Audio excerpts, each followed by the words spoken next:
we were speaking on Ephesians chapter 1, 18 and 19. Verses 18 and 19. पिछले हफ्ते हम इफिसियों का पहला अध्याय उसका 18 और 19वां वाक्य पढ़ रहे थे.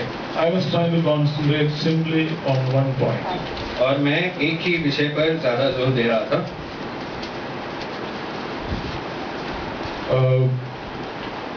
Especially a small portion only I was concentrating. एक छोटे से भाग पर ही मेरा ध्यान ज्यादा था. One part of verse 17. 17वें वाक्य का एक भाग. God our Lord, the God of our Lord Jesus Christ, the Father of glory, may give you the spirit of wisdom and revelation in knowledge of Him. 17वां वाक्य कि हमारे प्रभु यीशु मसीह का परमेश्वर जो महिमा का पिता है तुम्हें अपनी पहचान में ज्ञान और प्रकाश की आत्मा दे. The eyes of your understanding being explained. ताकि तुम्हारे मन की आंखें ज्योतिर्मय हो.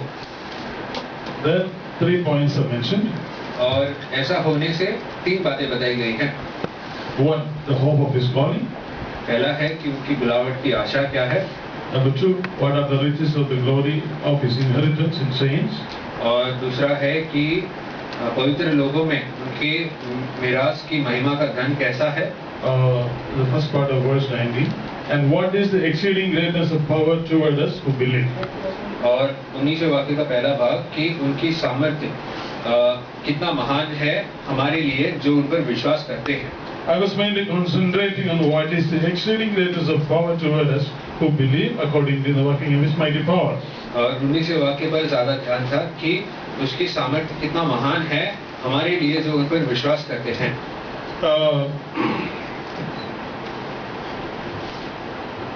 Even before that, I just want to mention something. और ये बताने से पहले मैं एक और बात आपको बताना चाहता हूँ. God of our Lord Jesus Christ, the Father of glory, may give you the spirit of wisdom and revelation. 17वां वाक्य कि हमारे प्रभु यीशु मसीह का परमेश्वर जो महिमा का पिता है तुम्हें अपनी पहचान में ज्ञान और प्रकाश की आत्मा दे. Spirit of wisdom and revelation in knowledge of Him. तुम्हें अपनी पहचान में ज्ञान और प्रकाश की आत्मा दे. Here it's not referred to the Holy Spirit.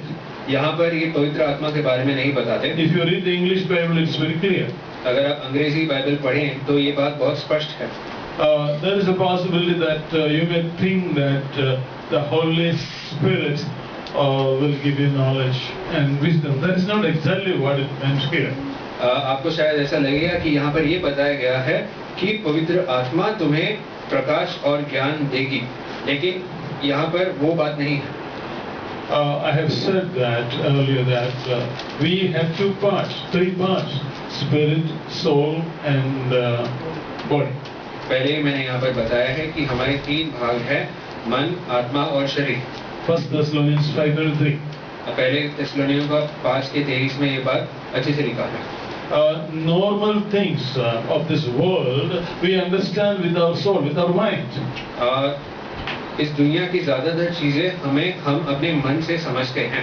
But spirit, the things of God, you have to understand with your spirit. लेकिन परमेश्वर की बातों को समझने के लिए तुम्हारा आत्मा का समझ होना जरूरी है. But if your spirit has to understand anything, then God has to help you. लेकिन अगर आपकी आत्मा को कोई चीज समझना जरूरी है तो उसके लिए परमेश्वर की मदद आपको चाहिए. When you understand something in your spirit, that goes deep in your being.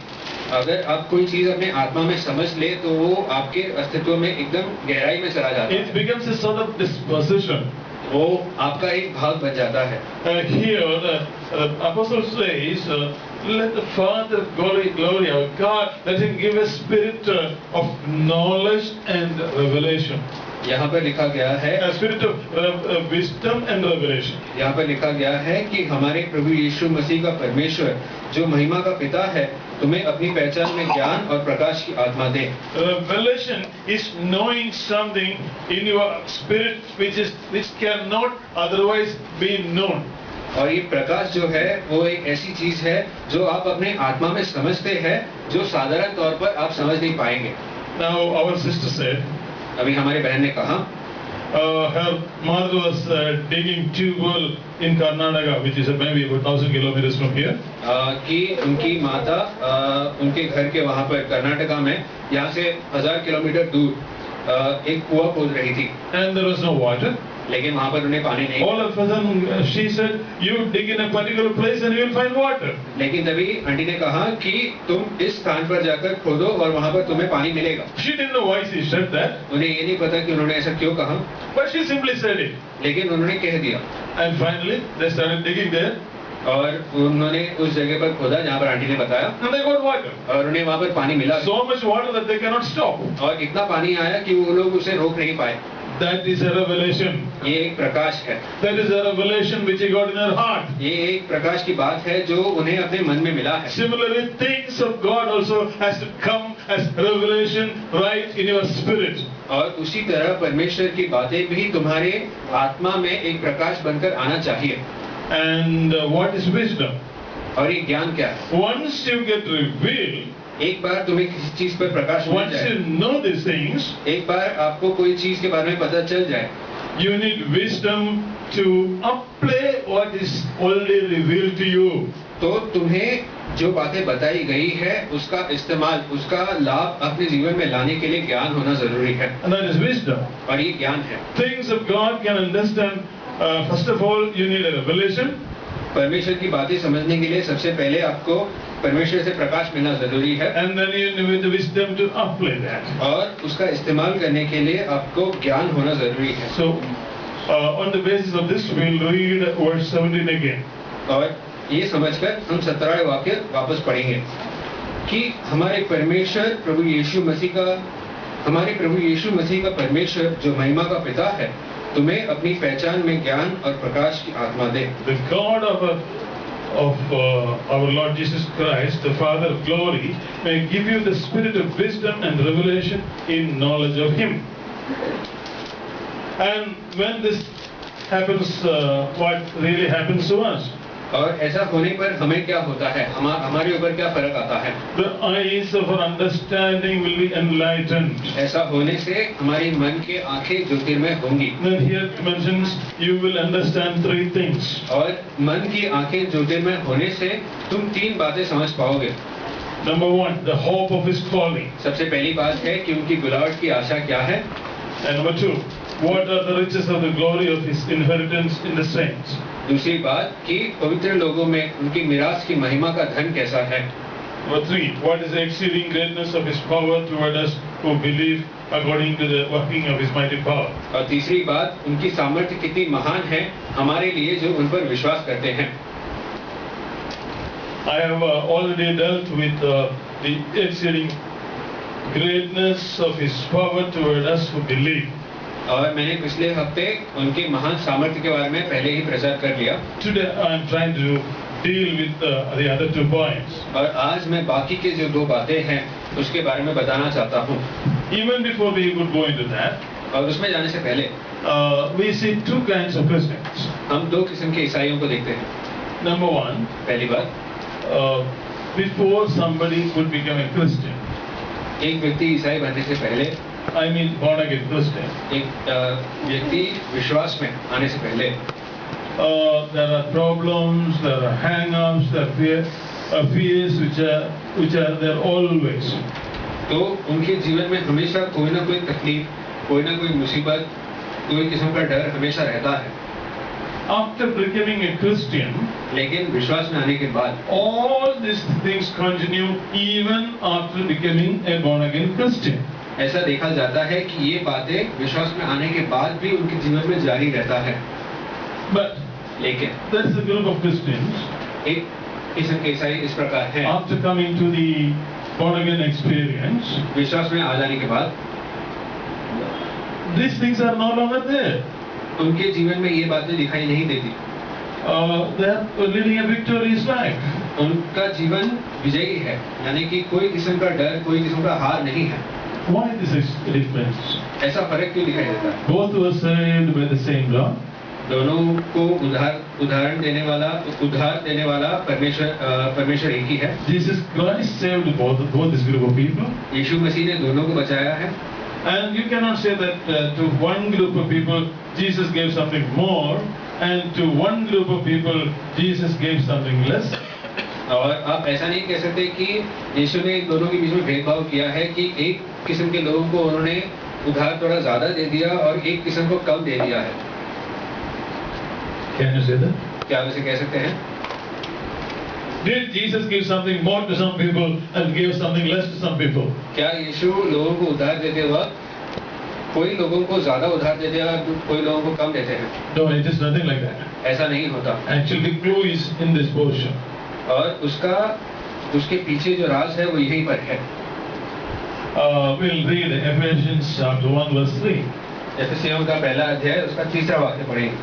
And also we'll read 2 Peter 1:3. और उसके बाद दूसरा पत्रस का पहला अध्याय तीसरा वाक्य पढ़ेंगे. Ephesians 1:3 reads like this. एफेसियों का पहला अध्याय 3 इस प्रकार है. I'm not reading fully. God has blessed us with every spiritual blessings in heavenly places. कि हमारे प्रभु यीशु मसीह का परमेश्वर और पिता ने हमें स्वर्गीय स्थानों में हर प्रकार की आत्मिक आशीष दी है. God has blessed us with every spiritual blessings in heavenly places. हमारे परमेश्वर ने हमें स्वर्गीय स्थानों में सब प्रकार की आत्मिक आशीषें दी है. In 2 Peter 1:3 says, दूसरे पत्रस का पहला 3 में इस प्रकार लिखा है. His divine power has given us all things that pertain to life and godliness. कि उनके सामर्थ्य ने हमें वो सारी चीजें दी है जो जीवन और पवित्रता के लिए जरूरी है. Colossians 2:9-10 we read, we see a word, we are complete in Him. और कुलुसियों का दूसरा अध्याय 9 और 10 में इस प्रकार लिखा है कि हम उनमें परिपूर्ण है. No, you are not reading the whole verse. आप पूरा वाक्य तो नहीं पढ़ रहे. You see this part, you are complete in Him. लेकिन आप वहाँ पर ये भाग देख सकते हैं कि हम परमेश्वर में परिपूर्ण हैं. Do you know the song? Can you sing two lines? We are complete in Him. The fullness of the Godhead bodily dwelleth in my Lord. The fullness of the Godhead bodily dwelleth in my Lord. The fullness of the Godhead bodily dwelleth in my Lord. And we are complete in Him. Complete, complete, complete in Him. We are complete in Him. Hallelujah. Complete, complete, complete in Him. We are complete in Him. Hallelujah. How many people believe it? ये कितने लोग विश्वास करते हैं कि हम उनमें परिपूर्ण हैं? Praise the Lord. Many people don't lift the hand. कई लोगों ने हाथ उठाया भी नहीं. You don't. That is the problem. You have to start believing that you are complete in Him. यही मुश्किल है कि हमें बात मानना है कि हम उनमें परिपूर्ण हैं. And for that, God has to give you a knowledge, a revelation and wisdom, and open the eyes of your spirit. और उसके लिए ये बात जरूरी है कि परमेश्वर तुम्हें ज्ञान और प्रकाश की आत्मा दे ताकि तुम्हारी मन की आंखें ज्योतिर्मय हो. When your eyes of your spirit are opened, the height of your hearts are opened, you will see many heavenly blessings which are already made available to us. When you are able to grab it, then you are complete in Him. Otherwise, you are not complete in Him. और जब तुम्हारी मन की आंखें ज्योतिर्मय होंगी तो तुम्हें दिखाई देगा कि स्वर्गीय स्थानों में परमेश्वर ने हमारे लिए कितने आत्मिक आशीषें तैयार की है जो हमारे लिए उपलब्ध है. और जब हम इसे अपना सकते हैं तब हम उनमें परिपूर्ण होते हैं. In this portion, I said we have 3 fundamental needs as human beings. यहाँ पर हमने लिखा है कि 3 बातें ऐसी है जो हमारे लिए बहुत जरूरी है. One I already dealt with. पहली बात मैंने कह दिया है. I am going to take one more thing today. आज मैं एक और बात आपको सिखाऊंगा. Actually, 2 more points today. बाकी जो 2 बातें हैं वो सिखाऊंगा. All of us need some hope. हम सभी को एक आशा, एक उम्मीद की जरूरत है. All of us need some sense of value and worth. और हम सभी ये चाहते हैं कि हमारा कोई कीमत हो, कोई मूल्य हो. What's the meaning of that? इसका मतलब क्या है? That we matter to someone. कि हमारे होने से या ना होने से किसी पर कोई फर्क पड़ता है. That we matter to someone. They are important and have a purpose and are loved and trusted. That we are important and we have a purpose and we are loved and trusted. कि हमारा कोई मूल्य है, कि हमारा कोई उद्देश्य है और लोग हमसे या फिर कोई हमसे प्रेम करता है या कोई हम पर भरोसा करता है. The problem is that many people think of them that nobody loves me. लेकिन लोगों को ऐसी गलतफहमियां होती है कि कोई उनसे प्रेम नहीं करता, I have no value. कि उनकी कोई कीमत ही नहीं है. But I want to tell you something. लेकिन मैं आपको एक बात बताना चाहता हूँ Even if no human being loves you, कि अगर कोई भी इंसान तुमसे प्रेम करे ना करे, there's somebody who loves you. लेकिन एक व्यक्ति है जो तुमसे प्रेम करता है, That is Jesus Christ. और वो प्रभु यीशु है.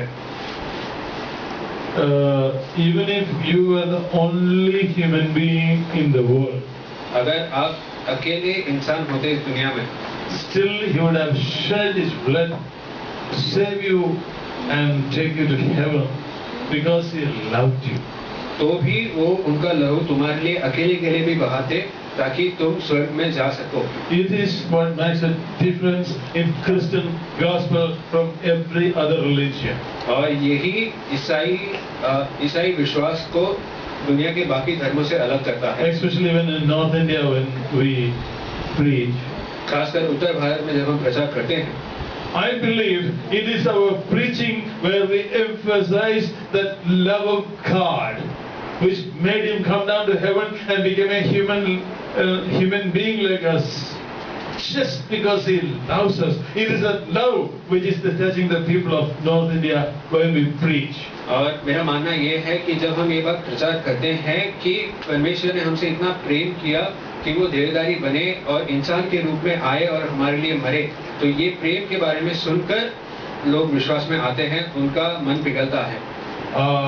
God so loved the world that he gave his only begotten son. God so loved the world. It's the love of God which is touching people, poor people of this country.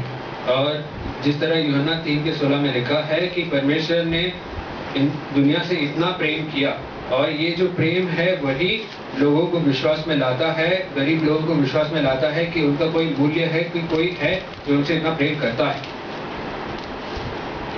So I said hope.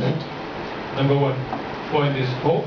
Number two, a feeling of, a sense of value and worth. सबसे पहली बात मैंने कहा कि एक आशा होना जरूरी है, और दूसरा है कि लोगों को खुद का एक मूल्य समझना जरूरी है. One difficulty is, एक मुश्किल ये है, even after you become a Christian, एक ईसाई होने के बाद भी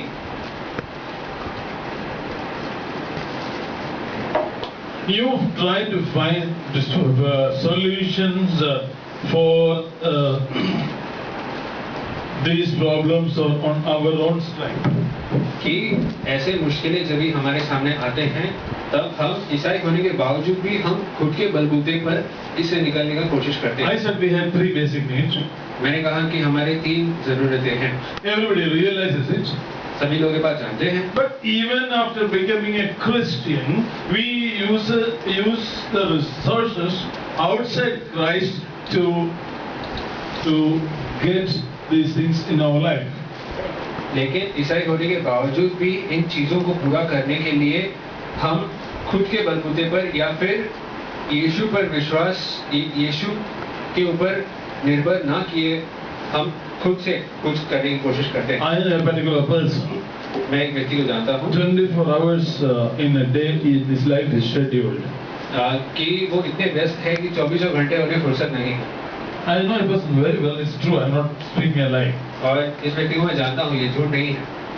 24 hours in his day is scheduled. 24 घंटे वो अपने जीवन में व्यस्त हैं. 4 o'clock he gets up. 4 बजे वो उठेंगे. 4 to 5 prayer. 4 से 5 बजे तक प्रार्थना. 5 to 6 exercise. और 5 से 6 बजे तक व्यायाम करेंगे. 6 to 7 daily things like shaving and getting dressed and all that. और 6 से 7 बजे तक वो बाकी शेव करना है, नहाना है, वो सब करते हैं. It goes on like this. All 24 hours is scheduled. और ऐसा है कि वो अपना समय इस प्रकार रखते हैं कि इतने से इतने वक्त तक उन्हें ये करना है। But what happens is, लेकिन होता क्या है, after writing all the schedules, 24 hours are not enough. लेकिन इतने सारी चीजें उन्हें करना है एक दिन में, और उन्हें समझ में आता है And he gets upset. कि 24 घंटे काफी He नहीं gets है, totally और upset. इसकी वजह से उन्हें 24 hours are not enough. 24 घंटे उसके लिए काफी नहीं है। What to do? क्या करें? Out of 24 hours, 1 hour guaranteed it is given to God. कि 24 घंटों में से वो 1 घंटे तो कम से कम परमेश्वर को दीजिए। Instead of depending on God for your needs, you depend on your own intellectual power, your capability to program your life. परमेश्वर पर निर्भर किए बगैर वो खुद के बुद्धि पर निर्भर करते हैं ताकि वो अपना जीवन चला सके। Ultimately, you get frustrated. और अंत में क्या होता है कि एक लाचारपन आपको समझ। Ultimately, you say that you have no value. और अंत में आपको लगने लगता है कि आपका कोई मूल्य ही नहीं है, कोई फायदा ही नहीं है। It's interesting to read Jeremiah chapter 2, verse 13. यिर्मयाह का 2 अध्याय का 13वां वाक्य पढ़ेंगे तो बहुत दिलचस्प है। They have forsaken me, the fountain of living waters, and hewn themselves cisterns, broken cisterns that hold no water. यिर्मयाह का 2 अध्याय उसका 3वां वाक्य।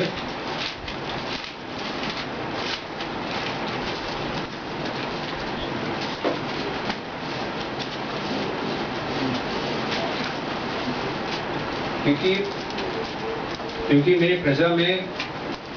मेरी प्रजा ने 2 बुराइयां की है। उन्होंने मुझे बहुत जल के स्रोतों को त्याग दिया है, और उन्होंने हौद बना ली है, वरन ऐसे हौद जो टूटे हैं, जिनमें जल नहीं रह सकता। So when you depend on your own ability to satisfy the basic needs of your life, this is exactly you are doing, digging wells in which there is no water. जब आप खुद के परिश्रम से अपने जीवन के बातों को चलाने की कोशिश करते हैं, तो यही होता है कि वो इस समान है कि आप एक कुआं खोद रहे हैं ऐसी जगह पर जहाँ पर पानी ही नहीं है। See, in our village, every house has got a well. हमारे गांव में हर घर के लिए एक कुआं है। We keep on digging. और उसमें खोदते रहते हैं। 30, 40 feet or 50 feet, you get good water. 30, 40, 50 foot तक खोदने से आपको अच्छा पानी मिलता है। Fortunately, I have a good well, maybe 30 or 40 feet. This water hold before all 12 months in a year. और अच्छी बात यह है कि मेरे घर में जो कुआं है वो 30-40 फुट तक ही खोदा है, लेकिन वहाँ पर हमेशा अच्छा पानी मिलता है और पूरे साल मिलता है। But I have a neighbor. लेकिन हमारे पड़ोसी हैं, much senior to me, मेरे से बुजुर्ग हैं, much wealthier than me, और बहुत पैसे वाले भी हैं। He has so far dug more than half a dozen wells in his land, but in none of the wells there is water. लेकिन उन्होंने अपने जमीन में 6 से ज्यादा कुएं खोदने की कोशिश की है, लेकिन एक भी जगह पर उन्हें पानी नहीं मिलता। Actually, recently he dug a new well, which is in line with my well, so that he thought water will be there. और अभी उन्होंने ऐसा किया कि मेरा कुआं जो है उसी लाइन में उन्होंने खुद के लिए एक और कुआं खोदा ताकि उन्हें वहाँ पर पानी मिल सके। There's no water. लेकिन उन्हें वहाँ पर भी पानी नहीं मिला। That is what many people are doing. और यही बहुत लोग करते हैं। That's what many people are doing. बहुत लोग यही करते हैं। I know a story which really happened in Wayanad. Wayanad में एक घटना इस प्रकार घटी। One Christian family went there. एक ईसाई परिवार वहाँ पर गया। Pentecostal Christians. ईसाई लोग हैं। And all surrounded by denominational Christians. और उनके आसपास जितने भी लोग हैं वो सब पारंपरिक ईसाई हैं। There was no well in his house. और उसके घर में पानी नहीं था। So he went and asked the relatives, "Can I get some water from your house?" और उन्होंने जाकर अपने अड़ोस पड़ोस में पूछा कि क्या हम आपके घर से पानी ले सकते हैं? No neighbor will allow him to take water from his house. लेकिन कोई भी पड़ोसी उन्हें उनके घर से पानी नहीं देता। So finally he had to walk about 2 kilometers to fetch water for his daily needs. और अंत में उन्हें 2 किलोमीटर हर दिन जाना पड़ता था ताकि उनके घर की जरूरतों के लिए पानी मिल सके। Finally he decided to make a small tube. और अंत में उन्होंने ठान लिया कि वो खुद के लिए एक ट्यूबवेल बना लेंगे। He made a small tube. He didn't go down much. उन्होंने छोटा सा ट्यूबवेल बनाया, ज्यादा गहराई में उन्होंने खोदा भी नहीं। It is on the side of a hill. और वो पहाड़ के एक तरफ है। Little on the higher side. और थोड़े ऊंचाई पर है। all of a sudden water started gushing out. और अचानक से वहां पर से पानी बहुत आने लगा Water will not stop only. और पानी इतना आ रहा है कि रुक ही नहीं रहा If you waited 1 day, 2 days, 3 days, the water will not stop only. और वो 2-3 दिन रुके लेकिन पानी बहना बंद नहीं हो You रहा know what happened? क्या आपको पता है क्या हुआ Finally, the local panchayat, they brought very big water tanks, और वहाँ के जो पंचायत है उन्होंने बड़े बड़े टैंक लेकर आए and this water is flowing into the tanks. और ये पानी जो इस कुएं से है वो उस टैंक में जाता है They are giving water for the whole village. और इनके घर से पूरे गांव के लिए पानी मिलता है And I and my wife has visited this place, and I've seen this place with our own eyes. और मैं और मेरी पत्नी ने इस व्यक्ति को जाकर मिले हैं और ये चीज होते हुए देखा है See, the thing is that when you use your own intelligence, when you dig wells, you will not find water. अगर आप खुद की बुद्धि से अपने जीवन में पानी पाने के लिए अगर कुआं खोदे तो आपको वहाँ पर पानी नहीं मिलेगा When you have utter dependence on Christ, you will open your eyes to the place where there is water. लेकिन जब आप पूरी तरह से यीशु पर आश्रय करते हैं तभी आपको वही जगह पर वो लेकर जाएंगे जहाँ पर पानी है I am sure just as this sister he got a revelation to dig the well dig that tube well in that place. और मुझे विश्वास है कि जिस तरह आंटी को समझ में आया कि वहाँ पर पानी मिलेगा उसी तरह इस व्यक्ति को भी पता था कि परमेश्वर से उन्हें प्रकाश मिला कि यहाँ पर पानी मिलने वाला है You will be astonished. I think there is half a dozen very tall water tanks in that place even today. और अगर आज भी आप वहाँ पर जाए तो उनके इलाके में 6 से ज्यादा बड़े बड़े टैंक है पानी के जहाँ पर पानी भरती है When God gives you a revelation, जब परमेश्वर आपको प्रकाश देता है and when you use your wisdom and act on that, और उसके बाद जो ज्ञान आपको मिलती है उसे आप अपने जीवन में लागू करें it is not your life which is getting fulfilled only. तो सिर्फ आपका जीवन परिपूर्ण नहीं होता Many more lives are getting fulfilled. लेकिन आपके द्वारा और कई जीवन परिपूर्ण होते हैं Many more people are getting water out of that well. और तुम्हारे इस कुएं से और लोगों को पानी मिलता है But our prophet Jeremiah says his people have hewn for themselves cisterns, broken cisterns that hold no water. लेकिन यिर्मयाह में इस प्रकार लिखा है कि परमेश्वर के लोगों ने खुद के लिए ऐसे मटके बनाए हैं जिसमें पानी रहता नहीं But for that you need utter dependence on God. लेकिन अगर आपको पानी चाहिए तो आपको पूरी तरह से परमेश्वर पर आश्रय रखना You है here actually Paul is praying that eyes of the Ephesian believers should be opened so that they will know the hope of their call. और पौलुस एफेसियों में यही प्रार्थना करता है कि एफेसी के जो विश्वासी लोग हैं उनके मन की आंखें ज्योतिर्मय हो ताकि उन्हें समझ में आए कि उनकी बुलावट की आशा क्या है I always listen to many messages in YouTube. और मैं YouTube में बहुत सारे ऐसे प्रचारों को सुनी Many times the preachers say that we need a deliverance today. और वहाँ के और उसमें प्रचारक अक्सर ये कहते हैं कि आज हमें छुटकारे की जरूरत है But what I want to tell you today is लेकिन मैं आपको ये बात बताना चाहता हूँ we have a very special hope. कि हमारे लिए एक बहुत बड़ी आशा है We'll read 1 Corinthians chapter 2 verse 9 to 10. पहले कुरिन्थियों का दूसरा अध्याय उसका 9वां और 10वां वाक्य Eyes have not seen nor the ear heard nor have परंतु जैसा लिखा है जो बातें आंख ने नहीं देखी और कान ने नहीं सुनी और जो बातें मनुष्यों के चित्त में नहीं चढ़ी वे ही है जो परमेश्वर ने अपने प्रेम रखने वालों के लिए तैयार की है See, eyes have not seen nor the ear heard nor have into the heart of man the things which God has prepared for those who love Him. See what God has prepared something so undescribable. See, sometimes when I try to speak, I don't get words to speak certain things which I have in my mind.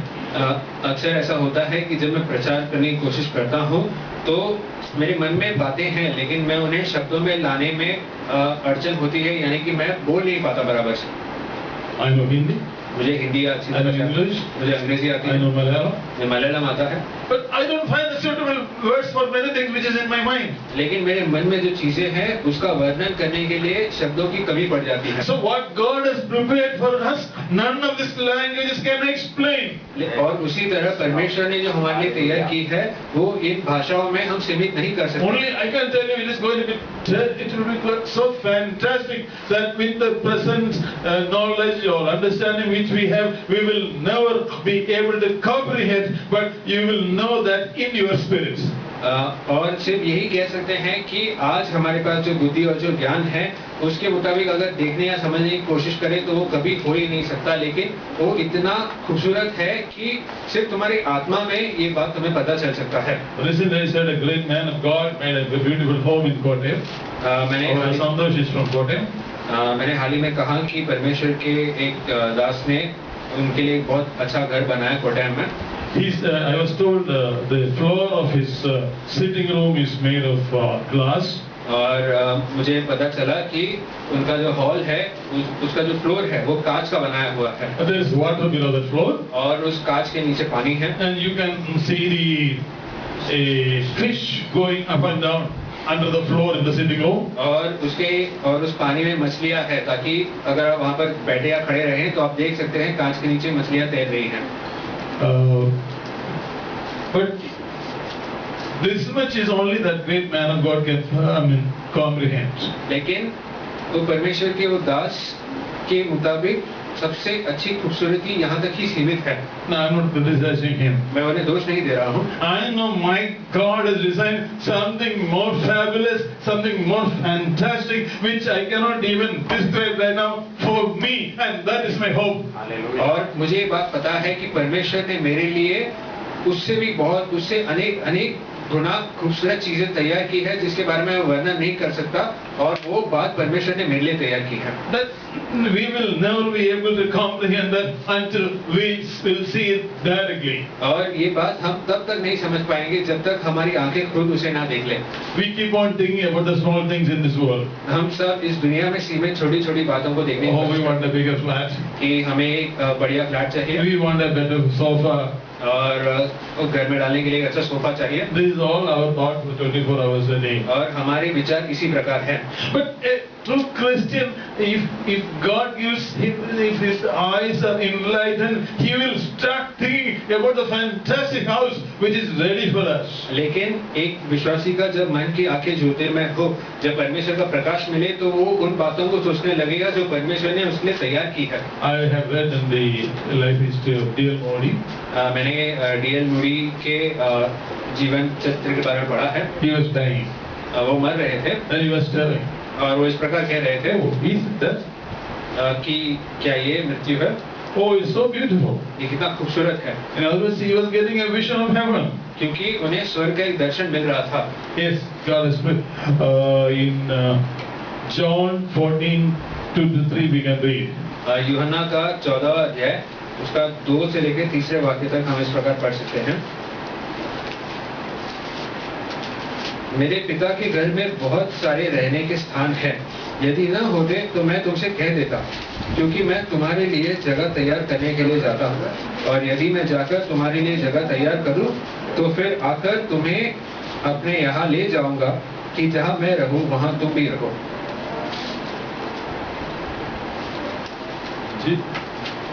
In my father's house there are many mansions. I go to prepare a place for you. I will come again and receive you to myself, that where I am, you may be also. See, Jesus is going to come back to take us there.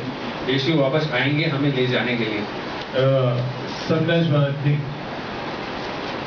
God made the whole world in 7 days. कभी-कभार मैं सोचता हूँ कि परमेश्वर ने 7 दिन में दुनिया बना लिया। For last 2000 years He is preparing houses for us. लेकिन पिछले 2000 सालों से परमेश्वर हमारे लिए घर बना रहे हैं। So it has to be something really great. तो कितना आश्चर्यचकित होगा। It is still He is preparing the house for us. और वो आज भी हमारे लिए बना रहे हैं। As soon as it is ready, He is going to come back for us. वो जैसे ही तैयार होगा वो वापस आ जाएंगे हमें लेने के लिए। And another thing, एक और बात, which another hope what we should have is और एक और आशा जो हमारे पास होना चाहिए वो ये है, we need to know that we are going to be conformed to the image of the Son of God. कि हमें ये बात जान लेना है, ये बात समझ लेना है कि हमारा रूपांतर होने वाला है कि हम यीशु के समान बने। We'll read 1 John 3:2. पहला यूहन्ना का 3 अध्याय 2 वाक्य। Beloved, now we are children of God. Yet it has not yet been what we shall be, but we know that when He is revealed, we shall be like Him. पहला यूहन्ना 3 अध्याय 2 वाक्य। हे प्रियो, अब हम परमेश्वर के संतान हैं और अभी तक यहाँ प्रकट नहीं हुआ कि हम क्या कुछ होंगे। इतना जानते हैं कि जब वो प्रकट होगा तो हम उसके समान होंगे, क्योंकि उसको वैसे ही देखेंगे जैसे वो है।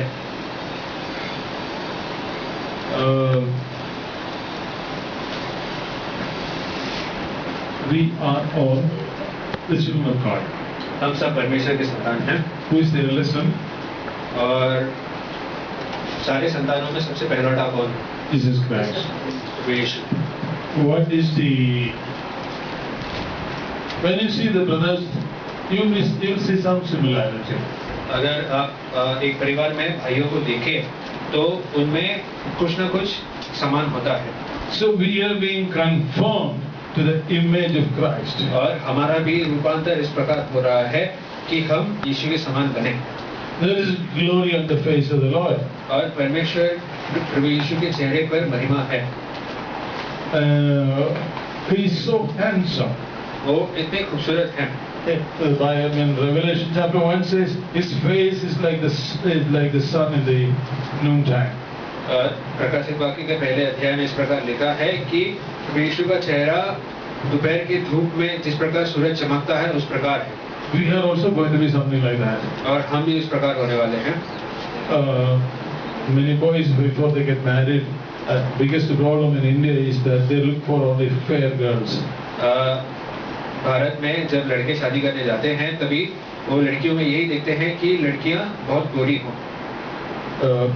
But लेकिन I don't think everybody is going to be fair in heaven.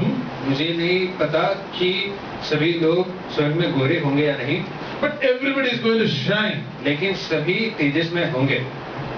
It is not white, it is not black. वो ना गोरा है ना काला है। It is shining. लेकिन वो तेजस्मय होगा। I don't know what to call the name for shining. चमक इसे क्या कह सकते हैं मुझे नहीं पता। But we will be shining.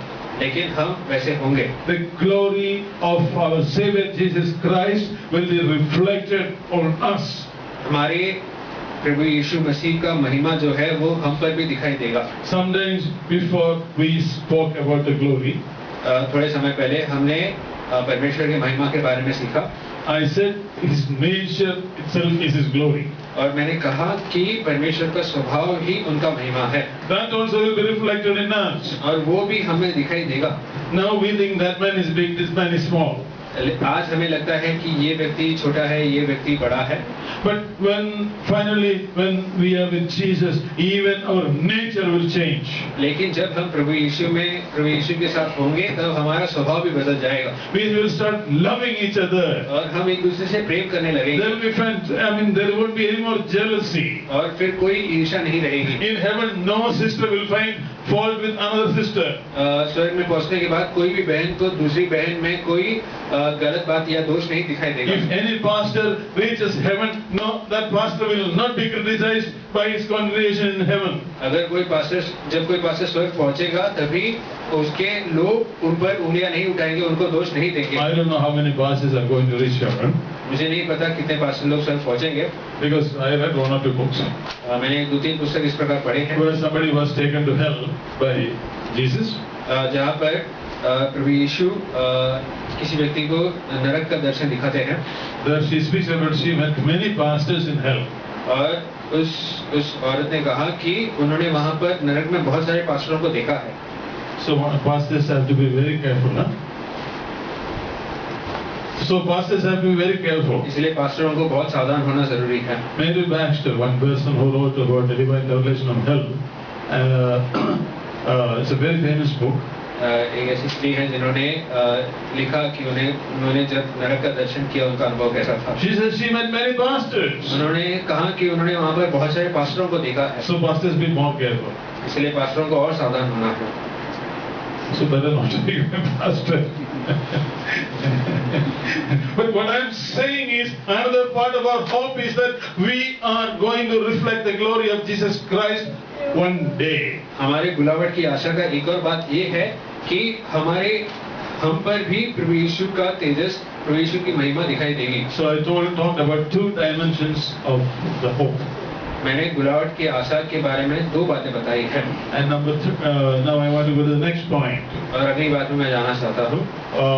Let us go back to that portion. वापस हम जाएंगे एफेसियों का पहला अध्याय।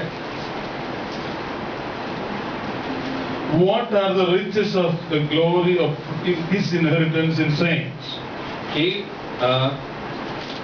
पवित्र लोगों में उनके मिरास के महिमा का धन कैसा है। Oh, that is very difficult to understand. और ये बात समझना बहुत मुश्किल। Many people are opening their mouth here. कई लोग अपना मुंह खोलते हैं। Oh, these things, I think they are already filled. When your stomach is filled, you start yawning. मुझे लगता है कि जब पेट भरा रहता है तभी नींद आने लगती है। But you need a little more today. लेकिन आज तुम्हें थोड़ा और खाना पड़ेगा। This particular verse, read it in Hindi. पवित्र लोगों में उसके मिरास की महिमा का धन कैसा है। That means, what is the meaning of that? इसका मतलब क्या है? We are an inheritance for Lord Jesus Christ. कि हम प्रभु यीशु के लिए एक विरासत है। Is it not wonderful? क्या ये बात अच्छी नहीं है? Suppose I have a very costly diamond, I'll be very proud of that. अगर मेरे पास एक बहुत कीमती हीरा है तो उसके बारे में मुझे बहुत गर्व होगा। Oh, I have a diamond in my hand. और हमेशा मेरे मन में ख्याल रहेगा कि मेरे पास ये हीरा है। I went to one of the marriages of one of my wife's cousins. मेरे पत्नी के रिश्ते में एक शादी के लिए मैं गया था। The bride had gold, all her chest was covered with gold. और जो लड़की थी उन्होंने बहुत सोना पहन लिया था। It reminded me of the elephant which is used for processions in Kerala. Kerala में जब हाथियों का प्रदर्शन होता है तभी उन्हें भी इसी प्रकार सजाते हैं। The forehead of the elephant is covered with some golden stuff. और हाथी के माथे पर भी इसी प्रकार बहुत सारे सोने की चीज ऐसे दिखाई देंगे। Similarly, this girl's full chest up to here was covered with gold. और उसी तरह लड़की का भी गले से लेकर छाती पूरा सोने से भरा हुआ था। Our people is, oh, we are proud that we have exhibited so much gold on our girl. We are great. That's why that father and mother is trying to show to the world. और उसके माता पिता के मन में इसी प्रकार सोचते होंगे कि कितनी गर्व की बात है कि हमारे पास इतना सोना है ताकि हम दुनिया को दिखा सकते कि हमारी बेटी को हम इस प्रकार सजाएं। But do you know something later? Just that girl exhibited her gold, Jesus is going to exhibit this young man and he'll be proud. Oh, he is my child. और जिस तरह उसके माता पिता ने उस सोने को इतने सजा धजा कर दिखाया दुनिया को, उससे भी कई बेहतरीन तरीके से प्रभु यीशु गर्व करेंगे कि ये जो लड़का है ये मेरा है और ये मेरा विरासत है। Oh, Lijo is highly educated. लीजो ने बहुत पढ़ाई की है। Chunilal is sitting. यहाँ पर हमारे चुनीलाल भाई बैठे हैं। You know, he has never seen school. वो कभी स्कूल नहीं गए। But you know, by God's grace, he can read and write. कि परमेश्वर के वजह से वो पढ़ लिख सकते हैं। But he will be also a diamond, which will be about which Jesus is going to be very proud of. और वो भी प्रभु यीशु के लिए एक हीरे के समान होंगे जिसके बारे में प्रभु यीशु बहुत गर्व करेंगे। हमारे जयबोई पास्टर, हाँ जयबोई पास्टर यहाँ पर हैं। He is very dark. वो दिखने में काले हैं। I think he is the darkest in the church. मुझे लगता है कि कलीसिया के बाकी लोग उनसे ज्यादा गोरे। But my God is going to be very proud of this dark diamond also. लेकिन प्रभु यीशु उनके बारे में भी उतने ही गर्व करेंगे, Even the dark diamond will be shining. क्योंकि वो परमेश्वर के पास भी उतने ही चमकेंगे।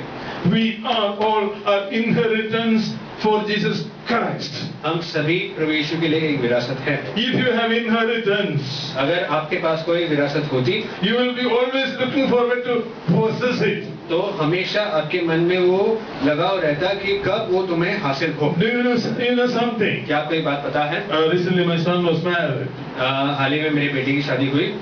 Even previous day he went to his bride's house and had dinner with her. और शादी के पहले रात भी वो अपने पत्नी से मिलने गया और वहाँ पर भोजन कर रहा Of था। course, he told me some excuse to go to her house and all that. वो मुझे कुछ तो बहाना देकर उसके घर गया था। Whatever it is, चाहे जो भी हो, his mind was longing to be with her. कि उसे भी ये आशा थी कि वो उसके साथ रहे।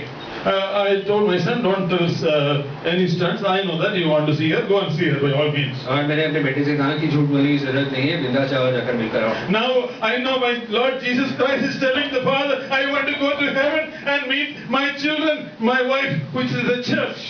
और मैं जानता हूँ कि प्रभु यीशु को भी यही लगाव है कि वो किस दिन हमें विश्वासियों को या कलीसिया को अपने पास हासिल करे। I look at like this. मैं इस प्रकार देखता हूँ।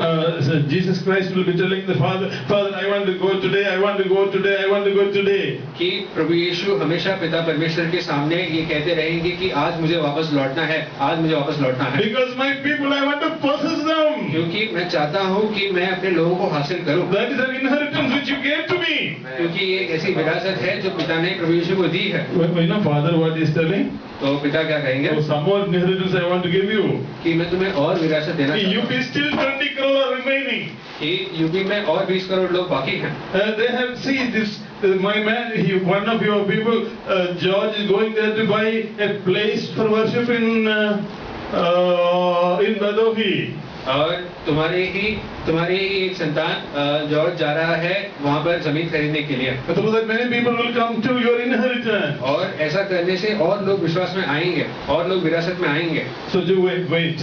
इसलिए थोड़ा और देर रुको। Poor Jesus is waiting. और यीशु इसी इंतजार में। But he is always thinking of the inheritance. और वो हमेशा इस विरासत के इंतजार में है। My son Jimmy was in touch with the girl who married for at least last 6 months. मेरा बेटा जिमी दिव्या से पिछले 6 महीने से बातचीत करता था। And otherwise he used to call me every alternate day before that. उसके पहले ये बात पक्का होने से पहले वो मुझे हर 2 दिन कॉल करता था। After that my daughter told me every time I try to call him he is in Skype with Divya. What to do? और फिर मेरी बेटी ने मुझसे कहा कि जब भी मैं जिमी को कॉल करने की कोशिश करती हूँ तब हमेशा जिमी दिव्या के साथ व्यस्त है। What is Skype? We can see each other's face and talk. Skype एक ऐसा सुविधा है इंटरनेट पर जहाँ पर आप एक दूसरे का चेहरा देखकर बात कर सकते हैं। And Jesus is on Skype with us all the time. और यीशु भी इसी तरह हमारे साथ बात करने की कोशिश में है। He is looking at your face all the time. प्रभु यीशु हमेशा हमारे चेहरे की ओर देखते हैं। And what are we doing? और हम क्या करते हैं? We are standing like this. हम घूम के खड़े हो जाते हैं। And what we are showing Jesus? और हम प्रभु यीशु को क्या दिखाते हैं? He wants to see our face. वो हमारी चेहरा देखना चाहते हैं। And uncle keeps on telling, no, I have a problem here. Then in my knees, then I will show you my face. और अंकल हमेशा कहते हैं कि मेरे घुटने में दर्द है, वो ठीक करो, उसके बाद मैं अपना चेहरा दिखाऊंगा। And all of us keeps on telling excuses like this. और हम सभी इसी प्रकार के बहाने लाते हैं। Jesus is thirsty to see your face. You are an inheritance for Jesus Christ. प्रभु यीशु आपका चेहरा देखना चाहते हैं क्योंकि आप उनकी विरासत है। This is something which you have to realize. और ये एक ऐसी चीज है जो आपको समझना है। This you will realize only when God reveals it in your spirit. और ये बात तुम्हें तभी समझ में आएगा जब परमेश्वर तुम्हारी आत्मा में ये बात तुम्हें समझाए। Once it is coming into your spirit, एक बार वो तुम्हारी आत्मा में बस जाए, things of this world won't care much. तो उसके बाद ये दुनिया की चीजें तुम्हारे लिए ज्यादा मूल्य नहीं रखेंगी। I heard about a story of a man who went to collect some big inheritance from a nearby town. एक व्यक्ति के बारे में मैंने सुना जो कुछ तो विरासत पाने के लिए अपने नजदीकी शहर में गए। Inheritance. Okay. Lot of gold was in that particular village or town waiting for him. और जो नगर में वो जा रहा था वहाँ पर उसके लिए बहुत सोना रखा गया था। On the way, there was some problem with the vehicle which he traveled. लेकिन जाते जाते जिस गाड़ी में वो जा रहा था उसमें कुछ तो तकलीफ आ गई। Probably one of his wheel became punctured. शायद उसके एक टायर पंक्चर हो गया। Similarly, when we are going towards meeting Jesus Christ, उसी तरह जब हम यीशु से मिलने के लिए जाते हैं, there may be some problems here and there. थोड़े बहुत अड़चन होंगे रास्ते में, Doesn't matter. लेकिन उससे फर्क नहीं पड़ता। When we think of that big possession which we are going to have, कि जब हम ये समझ लें कि हमें क्या मिलने वाला है, it's going to be great. तो वो बहुत बड़ा होगा। Hebrews 12:2 says, इब्रानियों का 12:2 इस प्रकार कहता है, let's read it. For the joy that was set before him, he endured the cross. कि जो खुशी उनके सामने रखी गई थी उसके लिए यीशु ने सूली सह लिया। When pain was intolerable on Jesus' body, जब उतना दर्द यीशु को अपने शरीर पर सहना पड़ा, he endured it because of the joy of meeting you and me. तो उन्होंने वो सब सह लिया क्योंकि उनके मन में वो खुशी थी जब वो तुमसे मिलेंगे। I am sure he might have seen your face and my face and everybody sitting here when he was hanging on the cross. और मुझे बात यकीन है कि जब वो क्रूस पर थे तभी उन्होंने हम सभी का चेहरा देखा होगा। That is why he endured it. और उसके लिए उन्होंने वो क्रूस सह लिया। The joy which was set in front of him. कि जो खुशी उनके सामने रखी गई थी। Read Hebrews 12:2. इब्रानियों का 12:2।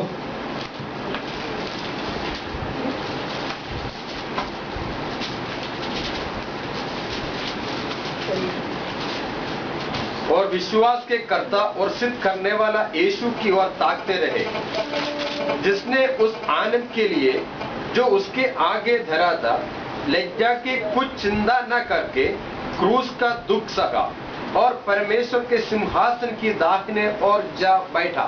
Because of the joy which was set in front of him, Jesus endured the cross. जो आनंद उनके सामने रखा गया था उसके लिए उन्होंने क्रूस सह लिया। So I have dealt with all the 3 points. मैंने तीनों बातें बताई। Now, first I told that there are 2 types of Christians. मैंने पहले कहा कि 2 किस्म के ईसाई। Even after born again experience, they continue to infirmities and difficulties and hang up and fears. कि ऐसे लोग, एक प्रकार के लोग ऐसे हैं जो विश्वास में आने के बाद भी उनके जीवन में हमेशा हार रहता है, दुख रहता है। There are another group of people who are victorious. They go from victory to victory after coming to Jesus. लेकिन दूसरे किस्म के विश्वासी इस प्रकार है कि जैसे ही वो विश्वास में आते हैं उनके बाद से उनका जीवन हमेशा सफल रहता है, कभी हारते नहीं, हमेशा विजयी रहते हैं। The same Jesus saved both of them. और एक ही यीशु ने दोनों को बचाया है। The same Jesus gave himself totally to them. और वही यीशु ने अपने आप को पूरी तरह से दोनों के लिए त्याग दिया। He didn't give a little larger portion of himself to one group and a smaller portion to another group. उन्होंने अपने आप को थोड़ा ज्यादा एक किस्म के लोगों को और थोड़ा कम दूसरे किस्म के लोगों को नहीं दिया। But one group is a success, another group is a failure. लेकिन एक किस्म के विश्वासी हमेशा विजय पाते हैं और दूसरे किस्म के विश्वासी हमेशा हारते हैं। What is the difference? फर्क क्या है? Difference is getting revelation of these 3 things. फर्क ये है कि उन्हें वो प्रकाश मिलना चाहिए इन 3 चीजों के बारे में। If you get a revelation of these 3 things, अगर आपको इन तीनों चीजों के बारे में प्रकाश मिले, what are the 3 things? 3 चीज क्या है? The hope of his call, बुलावट की आशा, and we are an inheritance to him, कि हम उनके लिए एक विरासत है, and a mighty power is working in us for making these things possible. और तीसरी बात कि उनका महान सामर्थ्य हमारे लिए काम करता है ताकि ये 3 चीजें संभव हो। I dealt with that point last week. और मैंने उसके बारे में पिछले हफ्ते When you get a revelation of these things, जब आपको इसके बारे में एक प्रकाश मिलता है when you get the wisdom to apply those things in your life, और तुम्हें ये ज्ञान मिलती है कि तुम इसका उपयोग अपने जीवन में करो, your life will be a successful life. तो उसके बाद से तुम्हारा जीवन सफल रहेगा। Cast your cares upon him, अपने सारी चिंताएं उन पर लाद दो, because he cares for you. क्योंकि वो तुम्हारा ख्याल करता है। Understand that. और ये बात समझो, Understand that. ये बात समझो। May God bless you. परमेश्वर आपको आशीष दे। Let's pray. हम प्रार्थना करें। Vasanthi, you can pray.